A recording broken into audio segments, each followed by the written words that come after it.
Ngayon, dumako na po tayo dito sa isa pang balita. Sino yan, Yolo? Eto na po, ang the God of all menor de edad. Aray ko.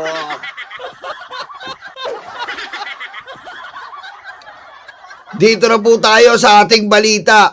The God of all menor de edad. Aray ko.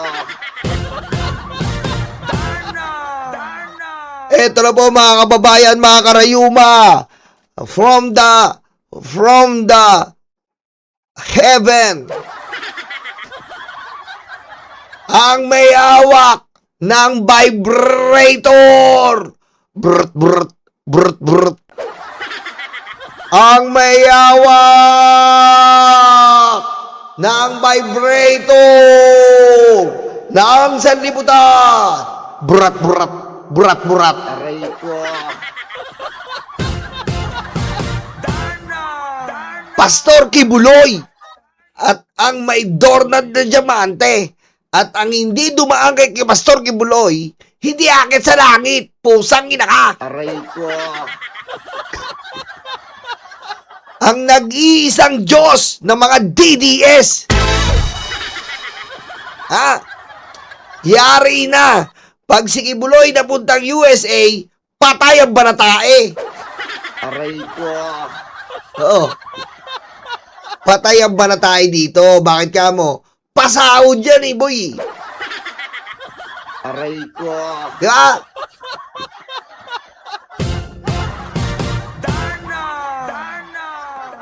Di ba pasahod yan? Alam mo, Makmak Pablo, sorry ah.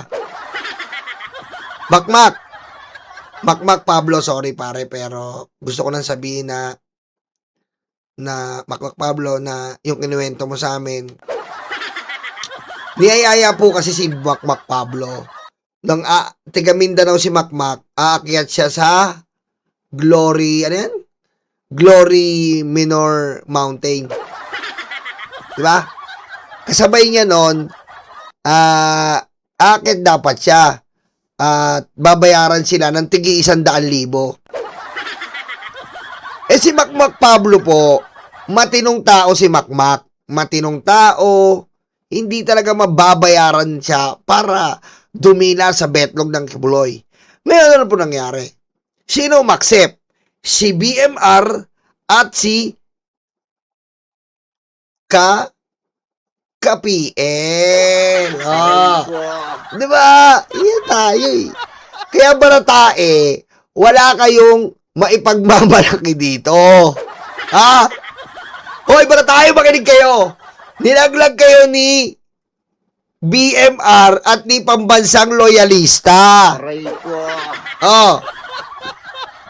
Nilaglag kayo eh. Kasi nga, nagyayaya yung mga yon na mga vlogger na susuporta kay Buloy at bibigyan ng 100,000 paunang bayad. Aray ko. Ngayon, hindi pumunta si Makmak. Nabuking kayo. Kita mo, nung pumunta sila sa Glory Mountain, meron na silang show ngayon sa SMNI. Yung kalaban, yung ginagaya kami na Vengador. 100,000, pupunta ka sa Glory Mountain, yun ang audition. 100,000. Di ba? Kaya banatae, sisihin nyo, si BMR at si pambansang loyalista, sila naglaglag namin eh. Aray ko. Ha? Sila naglaglag sa amin na may 100,000 kayo dyan. Aray ko. Kaya kapag nakulong po si Kibuloy, wala na, finish na. Wala na. Diretso natin. Imposibleng ma-extradite o ipadala sa Amerika si Pastor Apollo Kibuloy. Ayon po yan sa kanyang kampo, kahit hiniling na ito ng US para harapin ang mga kaso niya roon.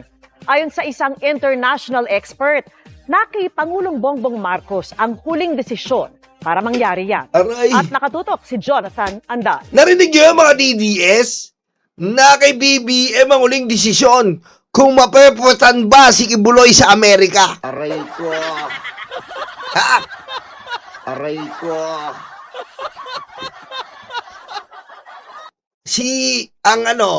Ang sikat dito, si Dagul at Peryong. Doon, siyempre, American yun, si Bam Bam Bigelow at saka si Underwear Taker. Aray ko. Di ba? Pepwetaan si Kibuloy doon ni Bam Bam Bigelow at Underwear Taker. Aray ko. Si Pangulong Bongbong Marcos sa magdidesisyon yan, boy. Ha?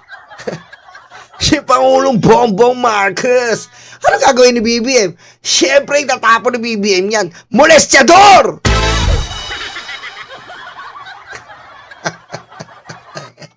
Diba, dito? Mapeputan niya ni Underwear Taker at ni Bam Bam Bigelow. Aray ko. Patay ka doon, Kibuloy.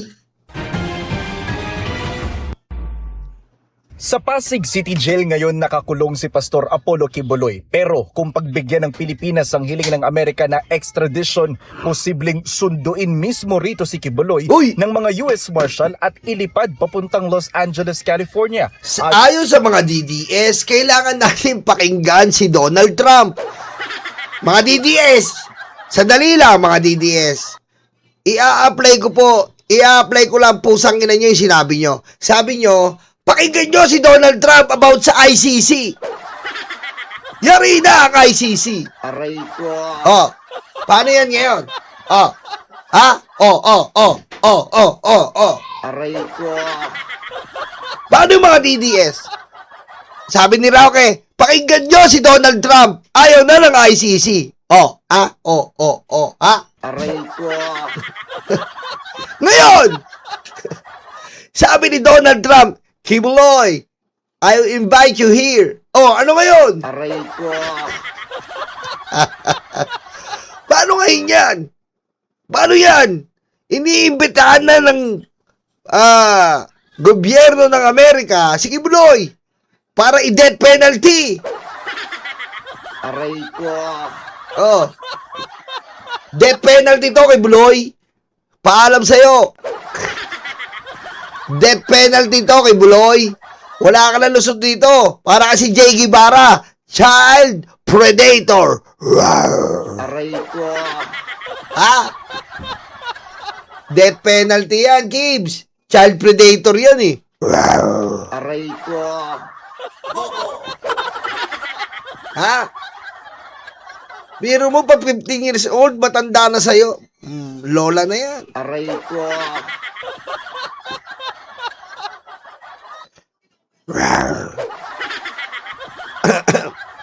Eto na naman po tayo.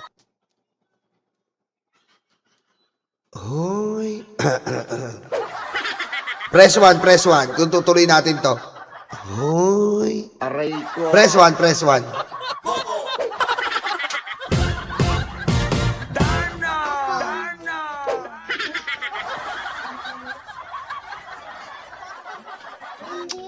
Hoy. Handa, awit. Hoy, Kibuloy, naalala mo pa ba nang nagtitinda tayo ng otap? Hoy, Kibuloy, naalala mo pa ba mga Palmolive Violet? Sabi mo, maglako-lako lang sa drive-thru. At pag nakabenta, ay nasusulat na sa langit. Malala ka na. Aray ko. Kaya naman ako bilib sa iyo. Kasi ang mga minor, minolestya mo. Unang regla, parang si Jay Guevara. Binayo ng binayo, ayan tuloy. Kay nakalaboso, malala ka na. Hoy, Kibuloy. Nasa States ka man, siguradong kawawa ka, may death penalty dyan. Hoy, Kibuloy! Nasa US ka man, siguradong kawawa ka, malamang bitay abot dyan. Hoy, Kibuloy! Aray Kibuloy! ko. Hoy, hoy, Kibuloy, para bang nalimot mo na ang vibrator ng sanlibutan. Patayin mo si BBM. No joke.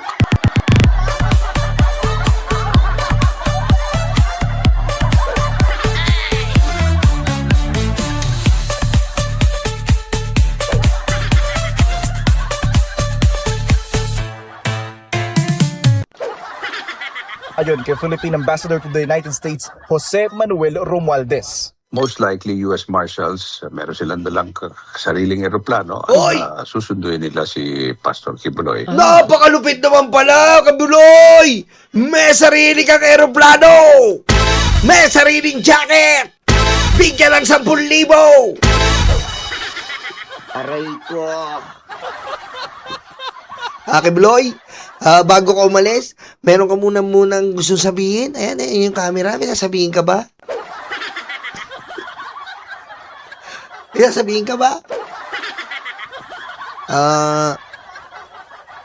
Ang sino mang dumaan sa vibrator ng sanlibutan ay maliligtas. Aray ko. Ay, maraming salamat Michelle Reyes. Thank you. Thank you, Michelle Reyes.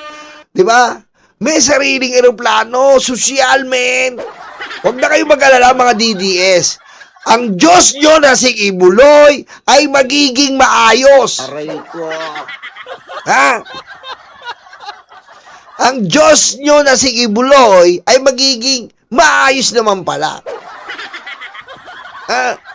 Aray ko. Diretso.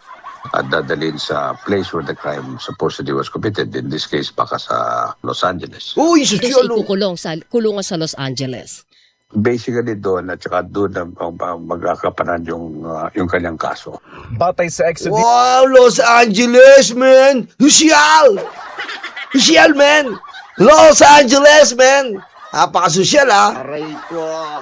rules na inilabas ng Supreme Court noong nakaraang taon, gugulong lang ang extradition kapag naghain ng petisyon sa extradition court ang Justice Secretary o ang itinalaga nitong State Council.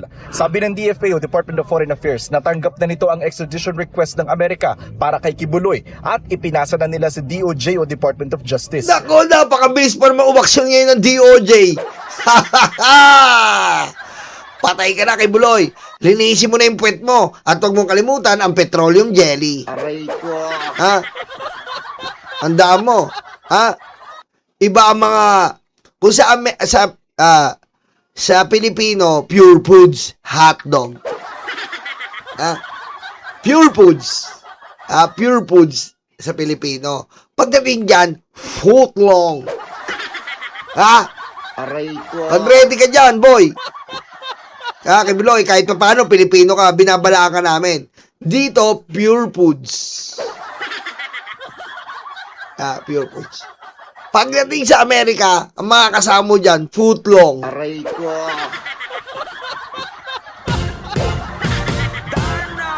Ha? Mapapakanta ka dyan. Di ba?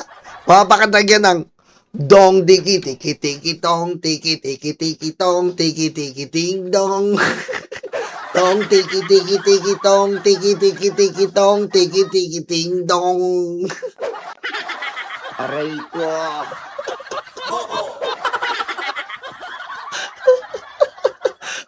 Di ba? Pakanta ka dyan, ha? Pag ganun mo, Mapapahulala, mapapaulala, sa piling ko sinta, mapapaulala.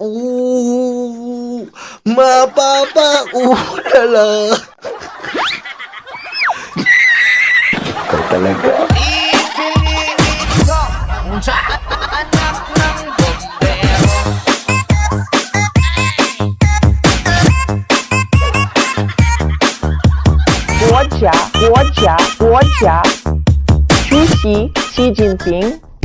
Sa pulto, sabi ko sa'yo, sa pulto, may paglalagyan to, sabi ko sa'yo. Diretso. Ang DOJ wala pang bagong pahayag tungkol dito. Ah. Sabi ng abogado ni Kibuloy, alam ng kanyang kliyente na pinapa-extradite siya ng Amerika pero wala pa raw silang natanggap ng formal notice. Ayan na naman kayo eh. Ayan na naman kayo eh. Ayan na naman kayo, Jimmy Bondok eh. Ang gusto nyo, iintindihin kayo, hindi kayo iintindihin, tanga. Aray ko. Hindi kayo iintindihin.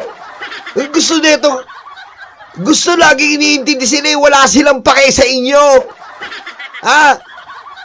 Bansa sa bansa to, si Kibuloy, ha? Nang manyak sa ibang bansa. Aray ko. Ayun na naman kayo eh.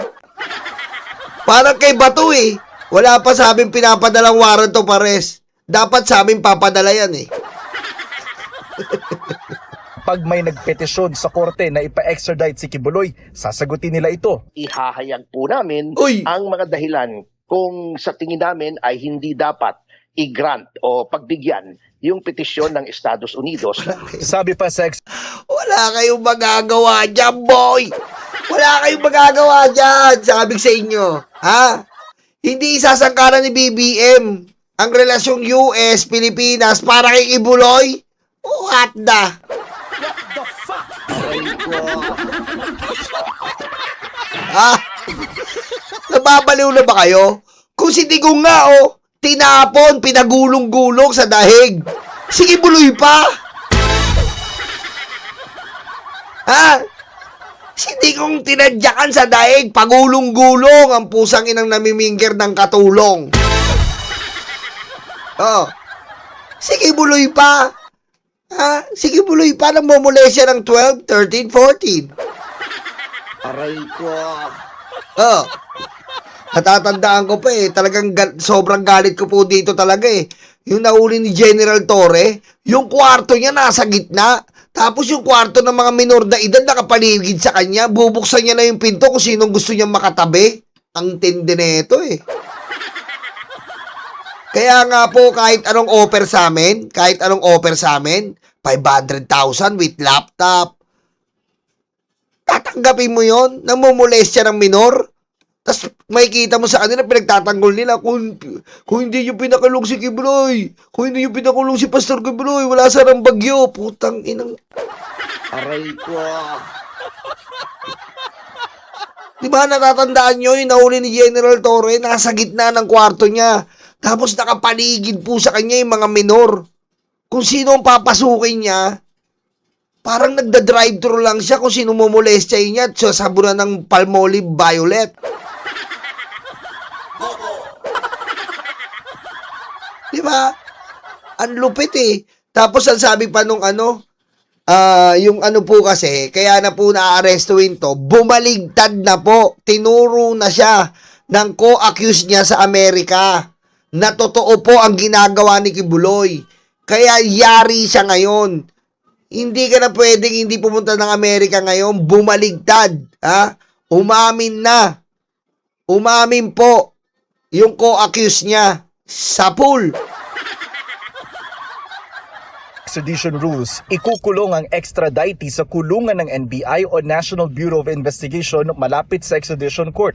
Kung kailangan magpresenta ng testigo, dapat magdesisyon ang korte sa loob ng 1 buwan o 30 calendar days matapos ipresenta ang huling testigo. O kung walang testigo, mula sa huling petisyon na natanggap ng korte. Pwedeng iapela sa Court of Appeals ang desisyon at hindi muna yan pwedeng ipatupad habang may apela. May 3 buwan o 90 calendar days ang CA para magdesisyon at ang kanilang judgment ay final at immediately executory na. Kung ang extraditee ay may kinakaharap na kasong kriminal o nagsisilbi pa ng sentensya sa Pilipinas gaya ni Kibuloy, pwedeng i-postpone ang pagpapatupad ng desisyon. Puwera kung pumayag ang korteng humahawak sa local criminal case na pansamantala siyang isuko. Dahil dyan, naniniwala ang abogado ni Kibuloy na imposible siyang ma-extradite. Kung ang isang tao po ay may kasong nililitis na kriminal, halimbawa po dito sa Pilipinas, usually po ay tinatanggihan po yan at hinihintay po na matapos ang paglilitis dito o kaya mag-serve ng sentence kung ang isang tao ay mahahatulan. Pero sabi ng international Tignan na lang natin ang gagawin ni BBM. Tignan na lang po natin, mga kababayan. Ang gagawin ni BBM kay Kibuloy, tignan na lang natin. Aray ko. National law expert na si Attorney Ralph Sarmiento, nasa Pilipinas ang bola kung ibibigay si Kibuloy sa Amerika. Yes. Batay sa Article 11 ng Extradition Treaty. Pwedeng i-temporarily surrender to the United States to face trial before the U.S. courts where cases are pending, or pwedeng i-postpone yung surrender. Nasa FBI mo Isusurrender ni BBM yan. Isusurrender ni BBM yan para umati ng trial doon. Tapos, pag uuwi na dito, lahat ng flight puno. Aray ko. Alam ko na gagawin ni BBM yan. Pag uuwi yan dito, puno ang flight. Walang pabalik. Walang pabalik. Walang pabalik. Doon na yan.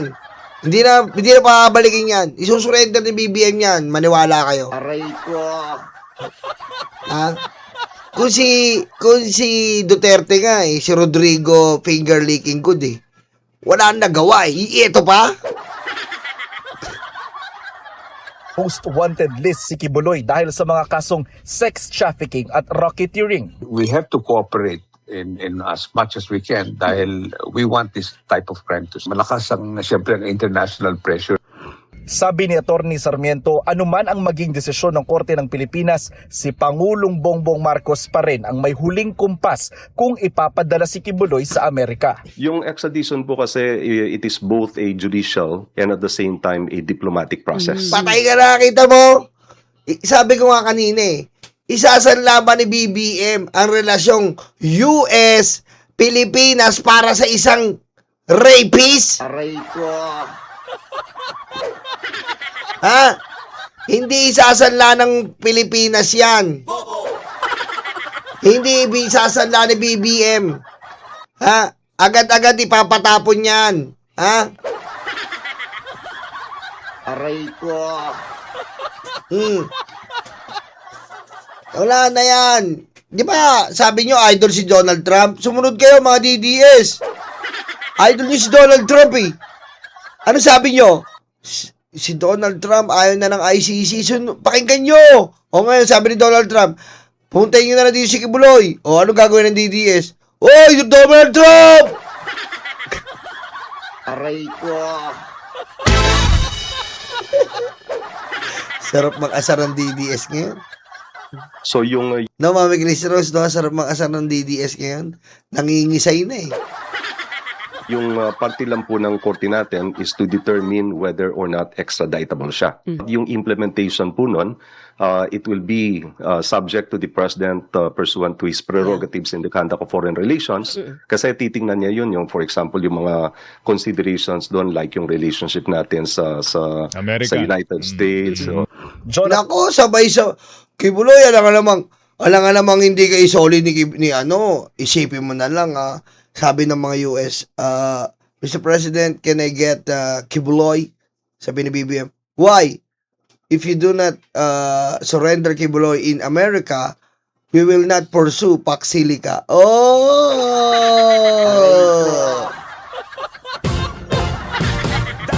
Really? Are you sure?